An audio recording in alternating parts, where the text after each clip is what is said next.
सुबह का वक्त था। शहर अभी पूरी तरह जागा नहीं था।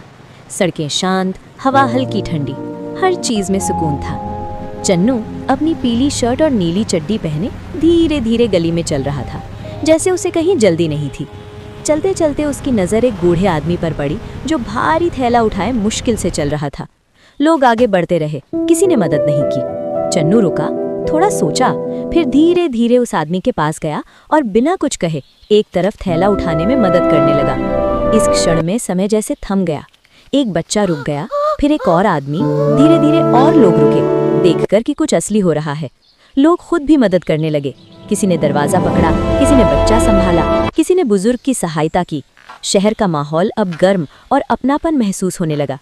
चन्नू ने बूढ़े आदमी की मदद पूरी की और चुपचाप बैठ गया। किसी की तारीफ नहीं मांगी, बस देख रहा था कि सब अपने काम में लगे हैं। धीरे धीरे शाम का सुनहरा उजाला फैल गया। लोग मुस्कुरा रहे थे, सबका दिल हल्का हुआ। छोटा सा काम बड़ी खुशी लेकर आया। चन्नू अपनी जेब से एक छोटा लकड़ी का बोर्ड निकालता है और कैमरे की तरफ उठाता है। उस पर लिखा है, give time, spread kindness, subscribe. Channu हल्की मुस्कान देता है, शांति और सच्चाई के साथ।